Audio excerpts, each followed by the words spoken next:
Hi hello అందరూ బాగున్నారండి. మా మనవరాలు మా అమ్మాయిళ్ళు తిరుపతి వచ్చారండి మా అబ్బాయి దగ్గరికి.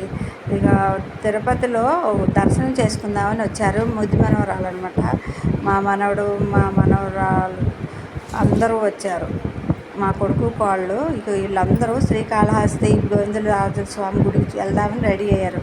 మా చెల్లెల కోడలు మనవరాలు ఇక అందరూ బయలుదేరుతున్నారు అనమాట. భోజనాలు అయిపోయినాయి, గుడికి వెళ్ళి వస్తామని నేనే ఇంట్లో ఉంటానులే అన్నాను. హవి నాకు బాగాలేదు, హవికి జ్వరం వచ్చిందనమాట.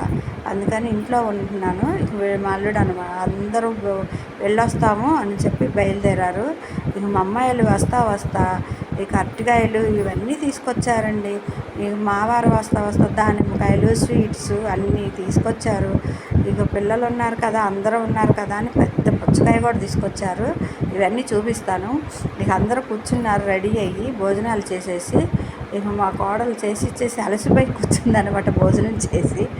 చూడండి, మా చిన్న కోడలేం బట్టలు ఆరేద్దామని వెళ్తుంది, మా చెల్లెళ్ళ కోళ్ళు. ఇక అందరూ రెడీ అయిపోయారు, వీళ్ళందరూ రెడీ అయ్యారనమాట. మేమేమో ఇక పిల్లోని చూసుకుంటాంలే అని ఉన్నాం. మా అమ్మాయి వాళ్ళు ఆడపడుచు ఇక మా చిన్న మనవరాలు రెడీ చేస్తున్నారు. ఇగోండి పుచ్చకాయ అని చెప్పాను కదా, పుచ్చకాయ వేరుశనగకాయలు తెచ్చారు. మా అమ్మాయిలు వస్తా వేరుశనగకాయలు ఒలిసి ఒక డబ్బాకు పోసుకున్నారు.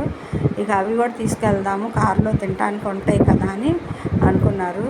ఇవన్నీ చూడండి, అన్నీ ఒలిసి పోసుకుంటే త్వరగా పని అయిపోయింది. మళ్ళీ తొక్కలు ఎక్కడా పడేయకుండా ఉంటుంది కదా.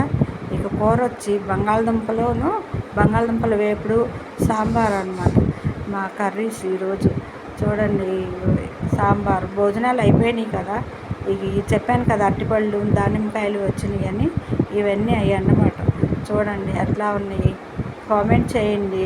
ఇవన్నీ లాగ్స్ బాగుంటుందో లేదో సబ్స్క్రైబ్ చేసుకోండి, లైక్ చేయండి, షేర్ చేయండి.